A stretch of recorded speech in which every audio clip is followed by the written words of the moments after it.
예수를 내가 어떻게 하랴라는 주제로 은혜 나누기 원합니다. 오늘 말씀은 본문은 빌라도의 법정에서 침묵하시는 그 예수님의 모습을 소개합니다. 침묵이란 아무 말을 하지 않고 조용히 있는 것을 말하죠. 말을 하지 않고 소리를 내지 않고 조용한 시간을 보내는 이 침묵의 시간, 여러분들은 얼마나 자주 이러한 시간이 있는지 모르겠습니다. 때로 말을 하게 되면은 논쟁이 되고 또 문제가 생길 때도 있죠. 그래서 잠잠해지는 그런 침묵할 때도 있고, 또 저 같은 경우 나이가 들어가면서 말이 많으면 감정적인 그 에너지가 너무 많이 소비되는 것 같아요. 쉽게 지치게 되는 것 같습니다. 그래서 또 말수가 줄어드는 것 같기도 합니다.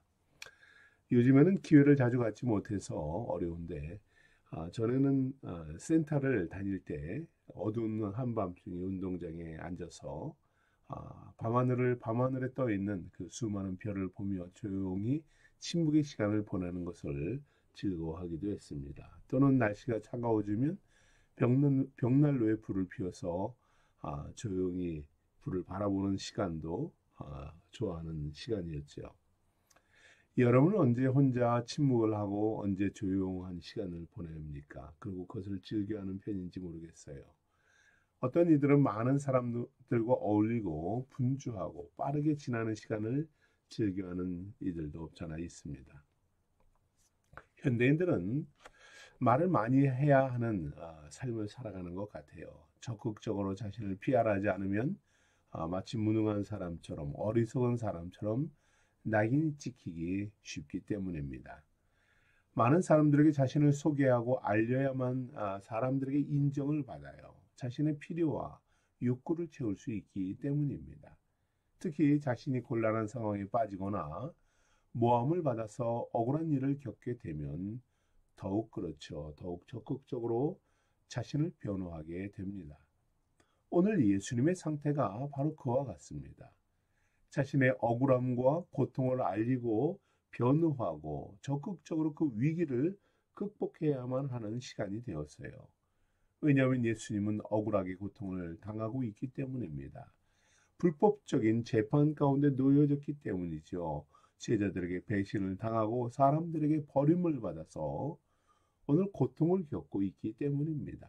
그러니 당연히 적극적으로 침묵을 깨고 말을 하고 자신을 변호하며 무지함을 증명해야 하지요. 그러나 예수님은 유대 종교자들로 인해서 불법적인 재판을 받고 그들의 음모로 빌라도 앞에 서게 되었습니다. 유대 종교 지도자들은 예수님을 죽이기로 결의한 이후에 즉각적으로 시간을 지연하지 않고 죽이기 위해서 실행에 옮깁니다. 예수님의 제자 가룟 유다를 포섭해서 예수님을 배신하게 하고 한밤중에 예수님이 머무는 곳을 급습합니다.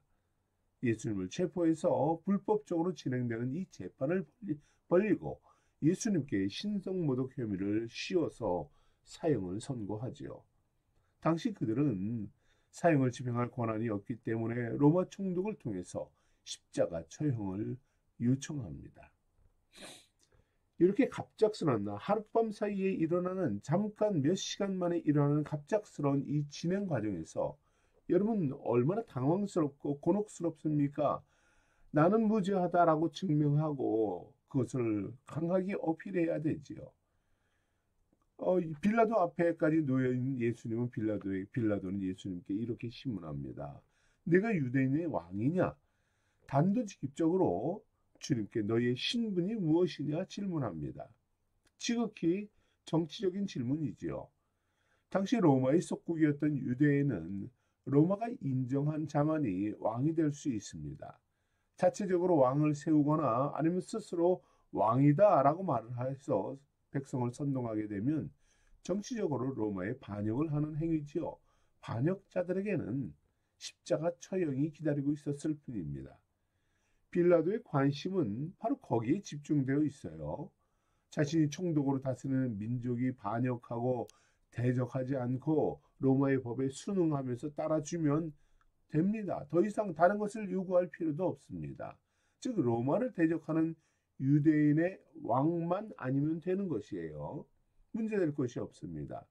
그래서 빌라도는 재판을 빨리 끝낼 목적으로 내가 유대인의 왕이냐 질문합니다. 그런데 아무런 대답을 하지 않던 주님이 이 말에만 내 말이 옳다라고 답변하십니다. 모든 이들의 질문하고 고발하고 그리고 갑작스럽게 진행되는 이 모든 과정에서는 침묵으로 일관하시던 주님이 내가 왕이냐라는 것에는 그렇다 말씀합니다.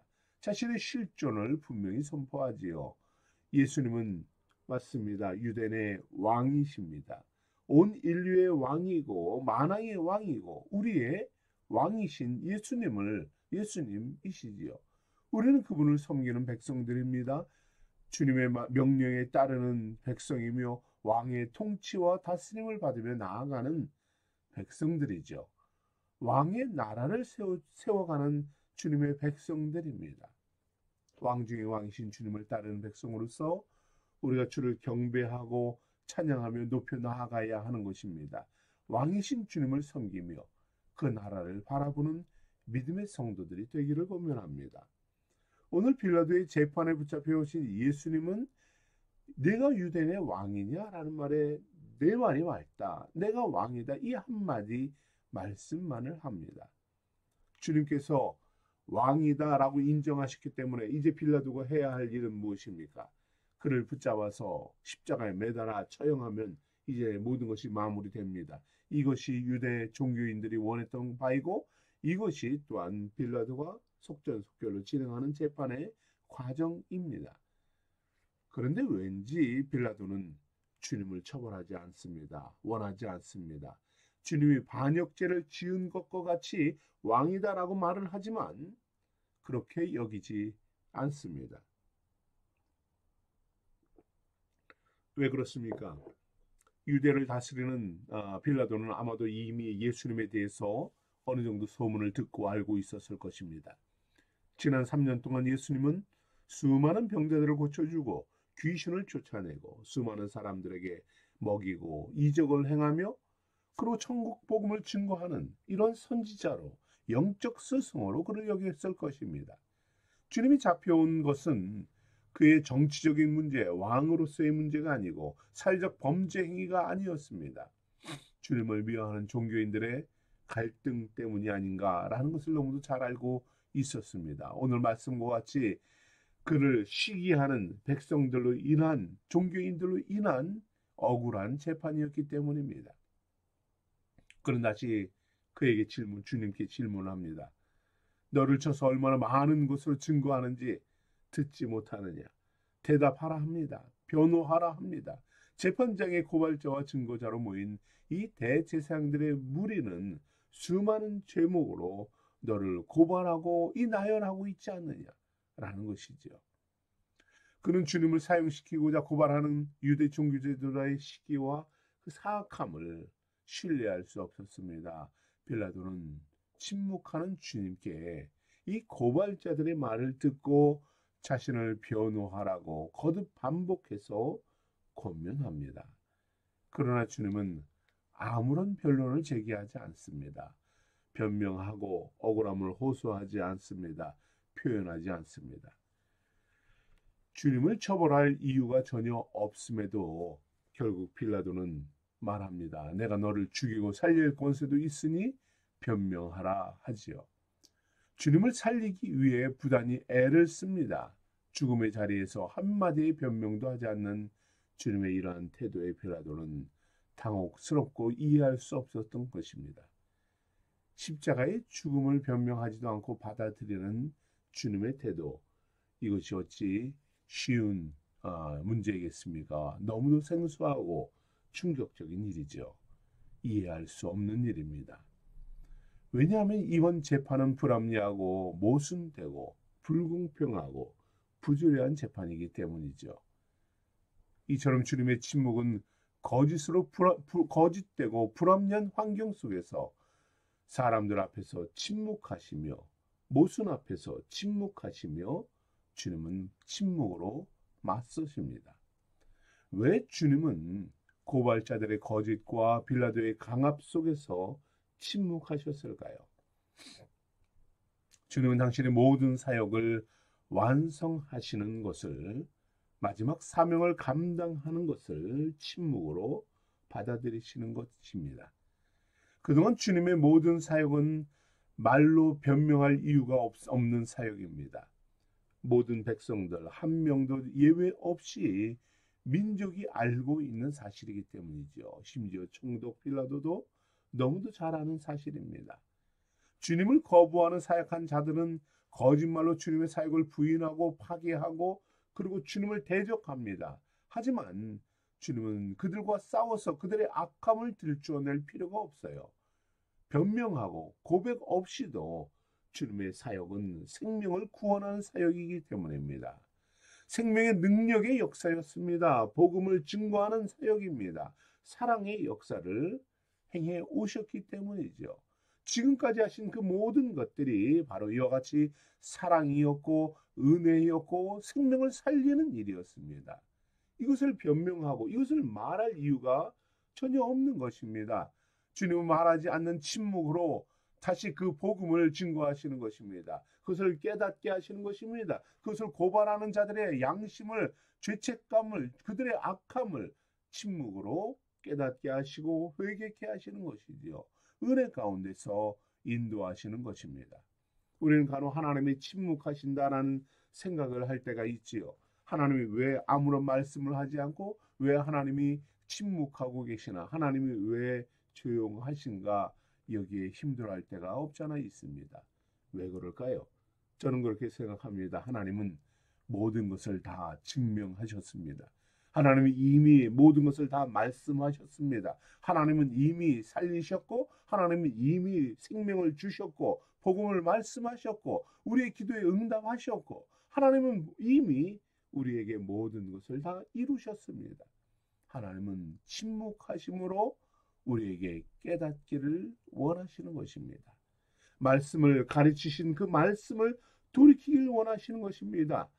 침묵으로 우리를 치유하시는 것입니다. 우리의 마음이 우리가 온전히 하나님 앞에 무릎 꿇게 하기 위함입니다. 하나님은 침묵하심으로 하나님의 나라를 묵상하기를 원하시는 것입니다. 그의 나라를 더 간절히 사모하기를 원하시고 그 나라의 백성으로서 합당히 살기를 원하시는 것이죠. 우리의 모든 말 한마디 한마디에 대꾸하고 변명하고 말씀하시는 것이 아니라 침묵 중에 깨달음을 주시고 은혜를 주시고 기적을 행하시고 영혼을 구원하시는 이 하나님의 섭리를 여러분 기억하시기 바랍니다. 하나님께 오히려 더 감사하며 그 하나님을 찬양하며 살도록 우리에게 은혜의 침묵을 주시는 것입니다. 바로 침묵이 은혜입니다. 만약에 하나님이 우리의 모든 기도와 우리의 모든 고백이 말씀하신다면 여러분 무엇을 말씀하실까요? 잘하였다. 그래, 네 믿음이 크도다. 이렇게 말씀하실까요? 그렇지 않습니다. 오히려 책망받을 일이 더 많지 않을까요? 오히려 더 왜 그랬느냐라는 꾸중이 더 많지 않을까요? 오히려 응답보다는 심판이 더 많지 않을까요? 오히려 침묵하시는 것이 은혜입니다. 침묵해 주시는 것이 사랑입니다. 그 은혜를 바라보며 나아가는 성도가 되어야 하지 않겠습니까? 침묵하시는 주님을 바라보는 마음입니다.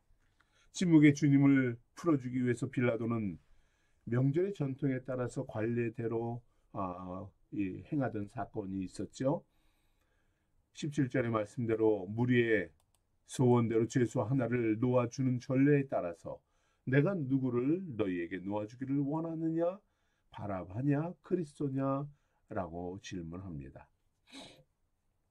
그런데 빌라도의 생각과 다르게 제사장들의 포섭된 군중들은 바라바를 놓아달라 요청을 합니다. 예수님은 십자가에 못 박아 죽이자 외쳐댑니다. 빌라도는 군중의 반응에 충격을 받습니다. 도저히 이해할 수 없는 일이지요. 빌라도는 무슨 악한 일을 하였느냐 반문합니다. 군중들은 더욱 소리질러 가로되 십자가에 못 박아 못 박혀야 하겠나이다 외칩니다. 밀란이 일어날 것 같습니다. 두려움이고 빌라도는 당혹스러운 이런 상태에 빠집니다. 빌라도는 사람들에게 말하는 것이 의미 없음을 깨닫습니다. 그리고 그도 주님처럼 침묵할 수밖에 없는 사실을 깨닫습니다. 무조건 반항하고 대적하고 그리고 밀란이 일어나고 설득되지 않고 이해하려고 하지 않는 이러한 모습 속에 주님은 빌라도도 침묵하고 그들의 말의 요구에 따릅니다. 그리고 주님을 십자가에 매달기로 결정을 하지요. 자신은 예수님의 피에 무죄함을 선언합니다. 합당하지 않은 재판이었기 때문이지요. 예수님의 피 흘림에 책임이 없음을 손을 씻습니다. 이렇게 주님의 주변에는 서로 상반된 목소리로 내는 사람들이 분열되어 있습니다. 시끄럽고요. 무섭게 소리 지릅니다. 예수를 십자가에 못 박으라 외칩니다. 백성들이 자신들이 하는 말이 무슨 의미이고 무슨 뜻인지를 살피지도 않습니다. 대제사장들이 제공하는 작은 물질, 떡을 받은 것에 만족하며 하나님의 아들을 죽이라 소리 지르는 것이지요. 또한 예수 그리스도를 죽인 죄의 값을 자신들의 후손들이 받겠노라 감당하겠노라 외칩니다. 무지로 분노에 휩싸인 자들의 호소가 가득할 때 주님은 또 무엇을 하시나요? 여전히 침묵하십니다. 아무런 말씀을 하지 않고 그들의 처사에 그냥 따라가십니다. 로마 병사들의 잔악한 핍박과 비열한 행동들이 그들이 쏟아내는 이 모든 무자비함 속에 주님은 침묵하시며 고난의 길을 가십니다. 주님은 끝까지 침묵하시며 십자가를 짊어지고 고난의 길을 걸어가십니다. 그리고 십자가 위에서 사랑을 실천하십니다. 주님은 침묵하시며 십자가의 길을 가십니다.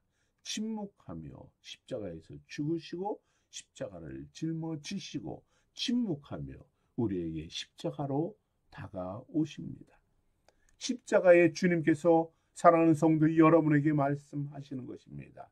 때로는 침묵하시며 우리에게 십자가만을 바라보게 하십니다. 침묵으로 여러분의 마음에 노크하십니다. 사랑하는 성도 여러분, 침묵하시는 주님께서 말씀으로 우리에게 가르치시고 천국 복음의 소망을 주시는 것입니다. 말씀을 주셨기에 이 말씀으로 말씀을 바라보며 순종하는 자로 살라 하시는 것입니다. 침묵으로 여러분을 치유하시고 여러분의 영혼과 우리의 마음을 회복시켜 주시는 것입니다. 많은 말로 우리에게 설득하고 우리에게 권면하고 우리에게 나아오시진 않을지라도 침묵으로 보여주시는 주님의 은혜와 사랑을 깨닫는 성도가 되어야 하지 않겠습니까? 이 순간에도 여러분에게 말씀하시는 침묵으로 말씀하시는 주님을 묵상하는 성도가 되길 바랍니다. 지금 당장 말씀하진 않을지라도 침묵으로 순종하는 그 길을 나아가는 것입니다. 침묵하며 사랑하는 삶을 살아가는 것입니다. 침묵하며 십자가를 짊어지신 주님을 따르는 우리 생수의 성도들이 되기를 권면합니다. 우리 함께 기도하겠습니다.